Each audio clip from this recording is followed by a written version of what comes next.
Ada respons menyoal polemik panjang ijazah Presiden ke-7 Pak Jokowi yang dikomentari juga Tribuners oleh Ketua Dewan Ekonomi Nasional Luhut Binsar Panjaitan. Polemik kasus ijazah Pak Jokowi sendiri kan memang sampai sekarang drama panjangnya masih berlanjut. Kita juga masih melihat statement-statement baru yang dipaparkan Tribuners. Dan terkini setelah kemarin Bareskrim beberapa waktu lalu kita sudah tahu ya, ini kan sudah menyatakan bahwa ijazah Pak Jokowi dari hasil lab 4 ini asli begitu kan, dan sekarang malahan skripsi dari Pak Jokowi ketika kuliah di Fakultas Kehutanan UGM yang dipermasalahkan.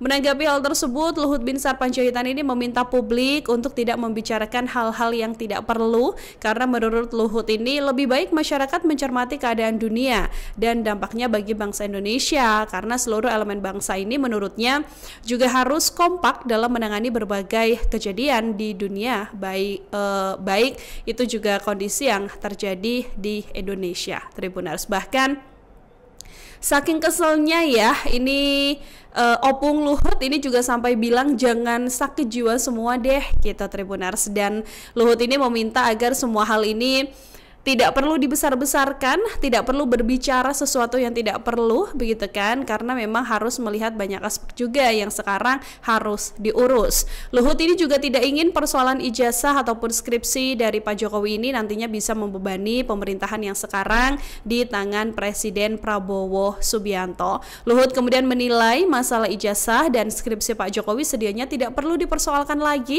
Luhut lantas meminta semua pihak untuk kemudian sudah tidak perlu membuat berita atau narasi yang memprovokasi karena hanya akan menghabiskan energi sendiri, Tribuners. Menurut Luhut juga bahwa sudah ada saksi, kemudian sudah ada hal yang dibenarkan oleh Bareskrim Polri begitu kan, sehingga hal-hal semacam ini menurutnya tidak perlu diperpanjang lagi.